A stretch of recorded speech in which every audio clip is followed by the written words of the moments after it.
今天我要和大家聊一聊一个非常重要的话题，2025年到2027年将是一个巨大的转折点。也许你会问，为什么说接下来的2年对于我们普通人来说如此关键？因为正确的布局将深刻影响我们未来20年的发展。这不是危言耸听，而是基于对历史和现实的深刻洞察。我最大的特点就是用最通俗易懂的语言讲述最深刻的大道理。因为我始终相信，通俗的语言往往能反映最深刻的道理，这是阴阳统一、大道至简的智慧体现。如果你对楼市稍有了解，应该知道，现在北京的房价已经跌回了2016年所谓一叶知秋的水平。这种征兆已经在预示着接下来即将发生的事情。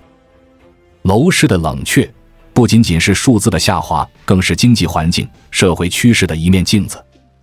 对于我们普通人而言，现在最需要做的就是读史明鉴，从过去的经验中汲取教训，看看以往的机遇中发生了什么，哪些人抓住了风口红利，实现了阶层的跃迁。自2000年以来，我们经历了4次阶层飞跃的机会。第一次，2000至2012年，加入世贸组织带来的资源红利，许多企业家应运而生。他们抓住了全球化的浪潮，迅速崛起，改变了自己的命运。第二次，1998至2019年，房地产市场的蓬勃发展。很多人通过买房、卖房、倒买倒卖，一跃成为富豪，财富迅速积累。第三次，互联网的兴起。当时哪怕只是做个小小的公众号，只要坚持下来，也能实现财富自由。信息的爆炸带来了无数的机会。最后一次，也是今天，如果你错过了前面3次跃迁的机会，那么现在就是你能够把握住的最后一次升阶机会。从2024年开始，未来的20年，具体来说，从今年2月份开始，中国正式进入了一个全新的时代。在各种变化的影响下，我们所处的环境将迎来更为动荡的巨变。有人说，我们进入了9子离火运的时期。在这个阶段，地磁暴的干扰使得环境瞬息万变。离火在社会层面上对应着人心和文化，未来的战场注定是在文化经济上。谁的文化占据主流，谁就有更多的产品输出，也就能赚到更多的钱。比如最近几年，你会明显发现知识付费的崛起，很多人开始卖课，靠着知识变现获得高收益。互联网的意见领袖在各个社交平台吸引粉丝，通过流量变现。国风概念的流行，就连卖衣服也在大肆推出国风元素，这也是一种文化输出。文化的力量正在影响着我们的消费行为和价值取向。我想通过一个具体的事例，让大家感受一下如何抓住这个时代的风口，实现飞跃式的财富增长。我有一个朋友，刚毕业时雄心勃勃地准备考研、考公务员，结果都以失败告终。后来在家人的支持下，他开了一家外贸玩具公司，整整10年，不管怎么努力都不见起色。2019年碰上了疫情，生意更是一落千丈。人在绝望的时候难免迷茫，他陷入了深深的困惑，到底问题出在哪里？后来我介绍了圈子里一位很有名的朋友给他认识，这位朋友就是千里居士，他对命理学有深刻的研究。千里居士拿到他的命局，一看便觉得惋惜。他说，你21岁到31岁的10年大运都不是很好，加上身弱，导致这10年里考试上不了岸，事业无起色，健康问题不断。但3分天注定，7分靠打拼，大运不利是一方面，所选择的行业不符合自身五行属性，也让你的情况雪上加霜。只要调整好，照样能取得不错的成绩。于是千里居士根据他的命局属性和行运流年，建议他多在互联网上发表视频、开直播。因为他的喜用神是火，如果能避开实体店下的交易，在线上开拓更适合他的运势。千里居士还给他做了转运的开运，之后的事情顺利的让人难以想象。他开了直播间，凭借产品的质量和用心经营，在线上拿到了大量订单。这几年，他的公司起死回生，换了新车，置换了更大的新房子，生活终于走上了正轨。这一切和他准确抓住了适合自己的时代风口有着密不可分的关系。我一直在强调一个事实，地球正在经历着巨大的变化，各种各样的现象频繁发生，地球进入了能量大升级时期，瞬息万变。只有真正掌握其中奥秘的人，才能从中觉醒，远离痛苦和灾厄。回顾这几年在我们身边发生的事情，环境恶化，全球持续升温，极端天气频发，疫情冲击，新冠病毒的肆虐改变了我们的生活方式，战争威胁，国际局势紧张，冲突不断，核废水污染，环境问题引发的全球关注，经济衰退，创业维艰，生意难做，内卷严重。这些变化似乎在逼迫人类觉醒，让人们从享乐主义中走出来。所有的痛苦都是人心带来的，因为执念。在物欲横流的欲望沼泽里执迷不悟，拼了命去抢夺，才会产生痛苦。正如《金刚经》里所说，因无所住而生其心，来无影，去无踪。只有真正放下我执的人，才能从中得到解脱。聪明人已经知道，要跟着环境的变化，随时做好应对，让自己轻松地享受来自时代红利的夸张推背力。这种推背力，只要你受力角度合适，顺势而为，真的能做到1年顶10年。当然，这种推背力，很多普通人一辈子都不能理解。我想为支持和关注我的人提个醒，帮助你在未来的20年里创造更多辉煌的成就。千里居士曾经说，未来20年的9子离火运对应的有利行业有：一、文化方向，视觉类，电视、电影、短剧、绘画、动漫等，这些领域将迎来新的黄金时代。二、心灵指导方向，心理学、心灵疗愈、灵修、冥想等。随着社会压力的增加，人们对心灵的需求会越来越强烈。这也不难理解，毕竟在地磁暴的影响下，不少人的精神空虚、心理疾病问题的人居多，而且社会环境的恶劣也让人的戾气增加。这一方向的发展是顺势而为。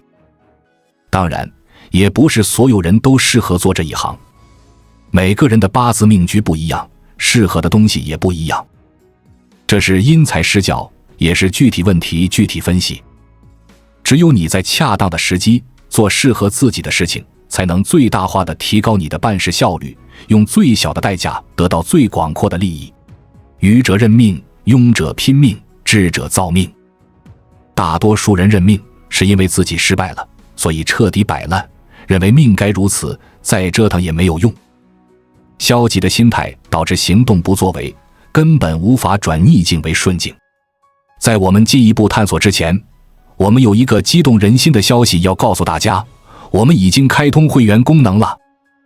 现在您可以加入我们的会员大家庭，享受会员专属影片和更多独家内容。别忘了关注才知道，并点击小铃铛，我们将继续揭示更多关于金钱的真相，助你迅速实现财务自由。拼命其实是勉强，是过分，是钻牛角尖。明知不可为，偏要勉强。一旦不成功，就归因于自己不够努力，然后强迫自己病态的努力，最后什么都被磨平，还是庸庸碌碌。人生的价值在于执命造命，不要消极认命，也不要极端拼命，顺势而为，顺着自己的流年大运和喜用五行，摸索出适合自己的道路。一位智者经常把一句话挂在嘴边：认清你命里本来就有的东西，不断深耕，充分发挥主观能动性，最大效益地扩展自己生命的边界，这就是造命。再举个例子，我有一个朋友，他各方面条件都很好，但感情总是不顺利。家里催着他相亲，他也很努力去相了，但始终没有结果。后来他找到了千里居士，居士看了他的命局，劝他28岁之前没有婚姻运势，属于典型的晚婚，建议他不要着急结婚，而是专注于事业。居士还提醒他28岁之前事业运势不错，建议多投入工作。过了28岁可以开始寻找伴侣，因为那时他的婚姻运势会转好。他听从了建议，专注发展事业，果然一路高升。到了29岁那年，全公司团建，他在宴会上遇到了分公司的一个高管，两人一见如故，自然而然地步入了婚姻。他们婚后感情顺利，事业上也互相支持，事业、爱情、婚姻一箭三雕，美满而幸福。每次想到千里居士，他就很庆幸当时没有盲目早婚，否则可能错过了现在的幸福。当然，也不是所有人都适合晚婚，有的人可能在20出头结婚，反而能够找到合适的伴侣。这一切都需要看整体命局和流年大运的配合。千里居士在算事业、算婚姻方面都非常精准，他总是能够具体问题具体分析，帮助那些单身多年脱单不了的人找到真爱，也帮助那些婚姻出现问题的夫妻重归于好。在当下这个混乱磁场的大局势里，不管你想追求事业还是爱情婚姻，最重要的还是要理清自己和环境所在的处境。真正的危机才刚刚开始，很多人还不觉察。我们所有的担忧、恐惧几乎都来自我们的想象，真正伤害我们的往往也是我们的执念。我们不是活在客观世界里，而是活在自我臆想的世界里。绝大部分人一生都无法冲破这个臆想的世界，他们一生都在自我迫害，这就是思维的牢笼。有形的监狱可怕，无形的监狱更可怕。我们的担忧与恐惧几乎都源于自身的想象。我们总是对未来心存焦虑，害怕无法掌控的事物，害怕失去、失败，害怕各种不确定性。然而细究之下，这些恐惧往往并不来自现实，而是源于我们头脑中的幻想和固执的执念。正是这些想象，让我们陷入对未来的担忧和对自己的怀疑之中。真正伤害我们的，不是外在的环境，而是内心那无法放下的执念。我们并非活在一个客观的世界中，反而是困于自我构建的幻想牢笼里，做着自我设限的囚徒。这种思维的牢笼比任何有形的监狱都要可怕。有形的监狱锁住的是我们的身体，而无形的思维牢笼束缚的是我们的灵魂与思想，让我们在自我设限中度过一生。许多人终其一生都无法挣脱这个牢笼，他们看似追求自由，却在无意识中反复选择束缚，困于各种偏见与无端的恐惧之中，无法真正感受到生命的意义与力量。回顾人类的发展历程，我们可以发现，力量的定义在不断演变。在农业时代，体力和牲畜是力量的象征，能够种植、耕作、养育牲畜的人掌握了生存的资源与财富。而在工业时代，力量转移到了知识与技术的掌握上，工业的机械和效率成为财富积累的关键。在信息时代，数据和认知开始主导一切，信息流的掌控决定了一个人或企业在市场中的位置和影响力。而未来的时代，力量的定义将发生质变，真正的力量来自于境界与觉悟。在未来的社会中，只有那些超越固有思维限制，达到内心觉悟和超然境界的人，才能掌控自身的命运，才能在混沌与变化中立于不败之地。一个人要想达到真正的觉醒，往往要经历9大关卡的磨练。每一个关卡都意味着一种内心的蜕变和成长，每一个阶段都是在向自身的局限性宣战，逐步摆脱思维的桎梏。我们来逐一看这9大关卡。一、愿听由人。从固执己见到愿意倾听他人的观点，是放下自我偏见的开始。当我们不再排斥他人的意见，内心的封闭开始松动，打开接纳的门。二、急于求成。许多人初尝成功的甜头，便渴望捷径，急于求成。然而，这种焦躁往往让人疲惫不堪，内心不安。经历这个阶段的关键在于学会耐心。三、孤立无援。每个成长中的人都会遇到孤独的时刻，感到无人支持。当我们质疑自己时，这种孤立反而能迫使我们深入内心，寻找真正的动力源泉。四、深度思考。痛苦和困惑促使我们开始深度思考人生和世界，重新审视自己的行为和信念。思考成了我们与内在自我对话的方式。五、改变自己。认识到改变的必要性后，我们开始行动，调整自己的行为和态度，不再执着于原来的固有模式，而是以开放的姿态面对生活。六、接纳一切。我们逐渐学会接纳生活中的一切美好与不完美，不再纠结于命运的安排，懂得了顺势而为。七、倾尽全力。达成觉悟并非一蹴而就，必须全身心投入到自己的目标中，投入的深度决定了觉醒的程度。八、顺其自然。在倾尽全力后，便是学会放下，懂得顺应自然的规律，明白强求的代价，接受命运中的无常。九、为心如止水。当一切执着与偏见都被抛下，内心便如止水般清澈平静。此时的觉醒不再依赖外界，而是达到了内心真正的智慧与宁静。一个人的觉醒，1%靠人提醒，99%靠生活的磨砺。在现实中，唯有经历痛苦、挫折乃至绝望、崩溃，才能将自己撕碎重组，彻底觉醒。就像古人所说的那样，心不苦则志不开，心不死则道不生。真正的觉悟是在经历一切的痛苦和迷茫后才得到的宝贵财富。接下来这段话价值100万，就看你能不能看懂了。未来10年，人有2个核心竞争力：一、无中生有，也叫挖塘放鱼，这是基于 IP 的生产内容的能力、创造力。你需要有能力创造出吸引人的内容，吸引别人的关注。二、三生万物，也叫盘活鱼塘，这是基于粉丝的关系运营能力、运营力。你需要有能力经营好自己的粉丝，与他们建立深层次的互动。前者是为了从公寓中获取流量，源源不断地拉新人进来；后者是为了激活、盘活私域流量，与粉丝进行深度交互。无论你是什么行业，都脱离不了以上这段话。成功的8大步骤：一、天赋明确，使命就会出现；二、使命找到，目标就会出现；三、目标坚定，动力就会出现；四、动力强劲，方法就会出现；五、方法形成，资源就会出现；六、资源充足，人才就会出现；七、人才到齐，机遇就会出现；八、机遇到来，成功自然而然。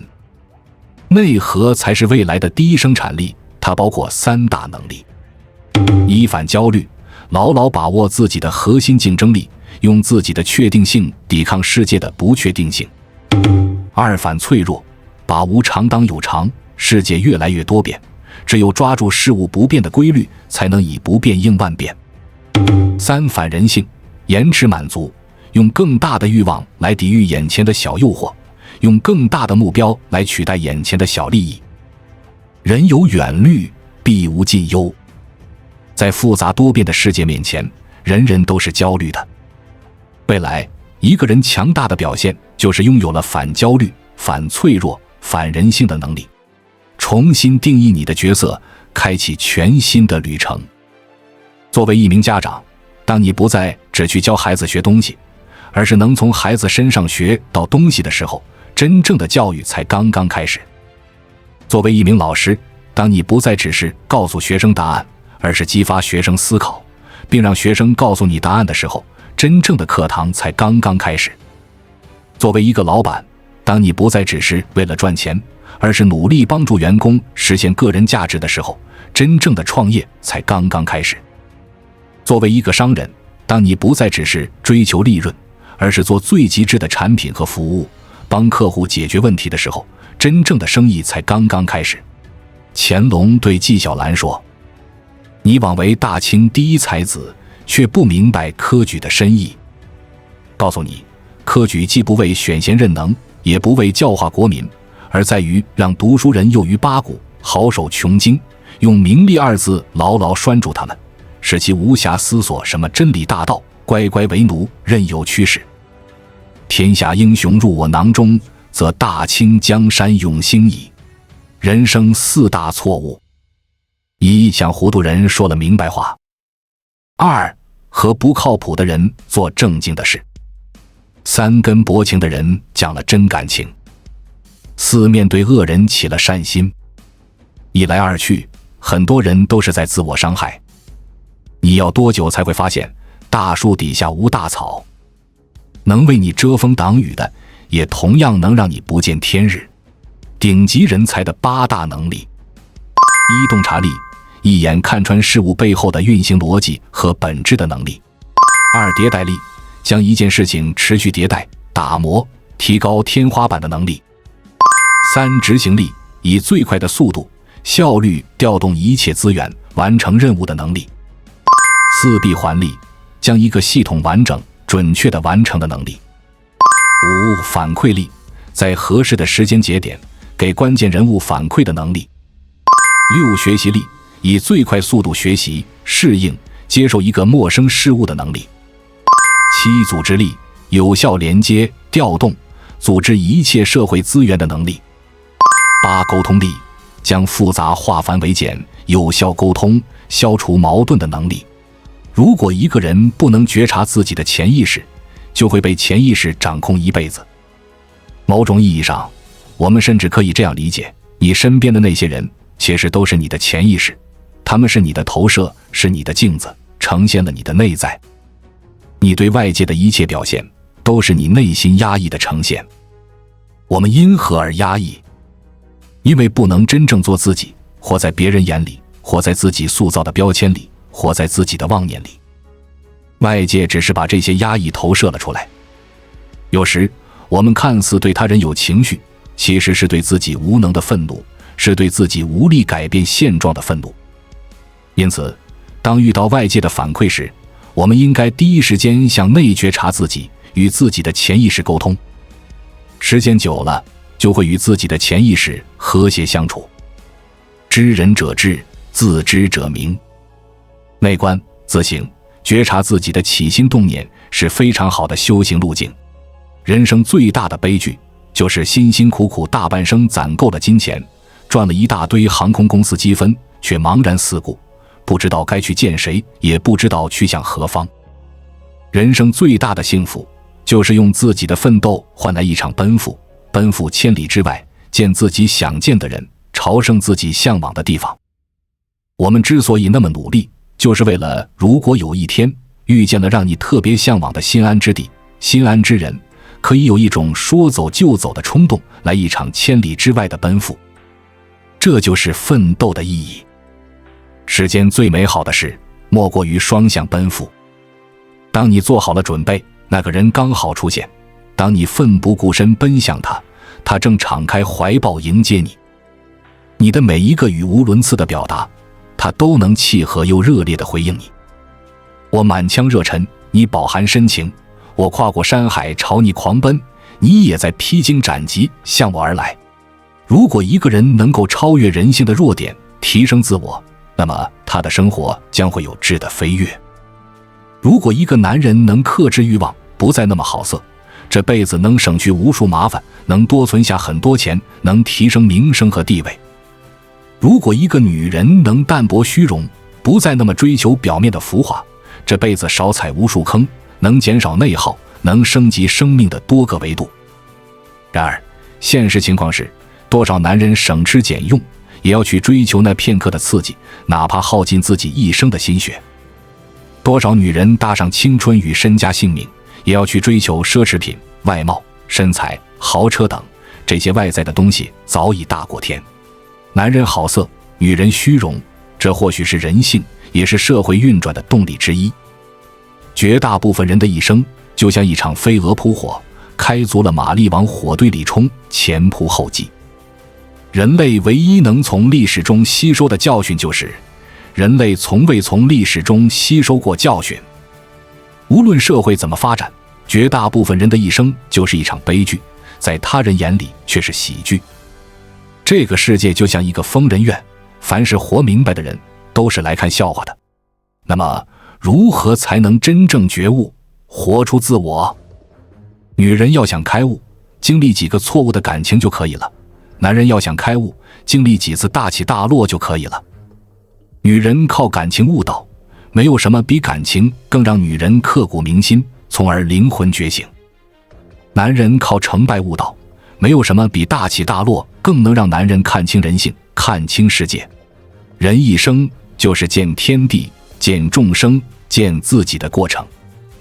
见天地，看到了世界发展的客观规律，看到了未来的趋势，明白了因果，接纳了无常，敬畏无形的力量。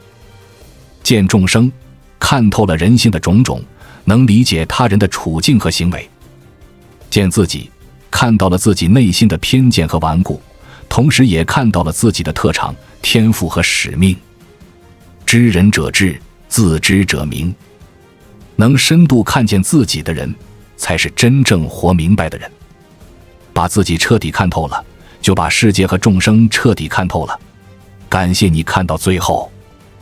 如果你看了今天的影片，心有所感，请点个赞，给我们一个回应吧。